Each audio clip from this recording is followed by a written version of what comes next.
So let's move on to talk about a little bit of the great architecture. So what do you know about it? Guys, please let me know in the comments, which of these great places would you like to visit? Or have you ever visited one of them? The Great Pyramids, the Valley of the Kings, all of them? All of them have you visited?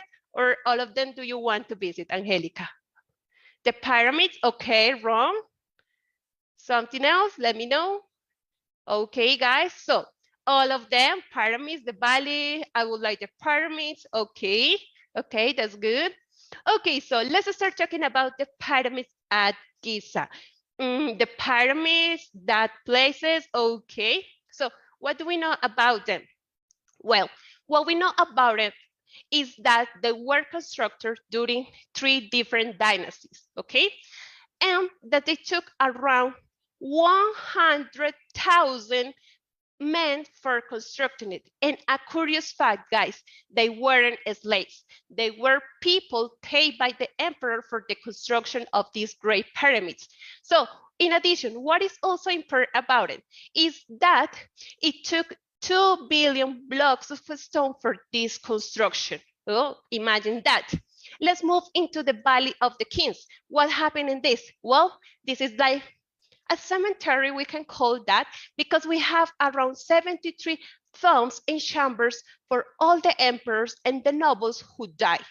And something that is very curious, and it's a person that I know that you also know and that I'm going to talk about later, is that in this place was found the tomb of the King Tutankamón. You know about him, and we are going to know something very interesting about him later on. And then we have the Great Sphinx. What is this?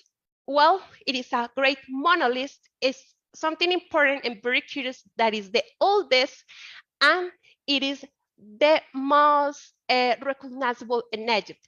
Why?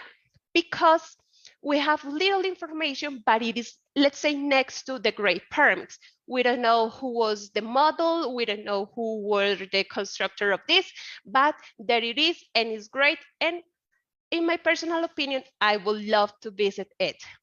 Okay, guys, so tell me, which of these places? Okay, to visit the ancient cities, to visit the desert. Okay, very good. And let's talk about people. So, guys, who or what is the most important emperor of Egypt? Do you know who was the most important? Maybe it was Cleopatra, it was Tutankamón, it was another one. Let me know. What do you know about this? Okay, guys, Tutankamón. Okay, and why was he so important? And I would okay, I would like to visit Cleopatra, Tutankamón, Cleopatra. Okay, I know I have seen that you love the two of them, so let's go to them and talk about Cheops. Maybe. Okay, so let's see what we have about them. So let's see. Well, first of all, I would like to talk about one that is Horus. Horus wasn't an emperor or a god, or a pharaoh.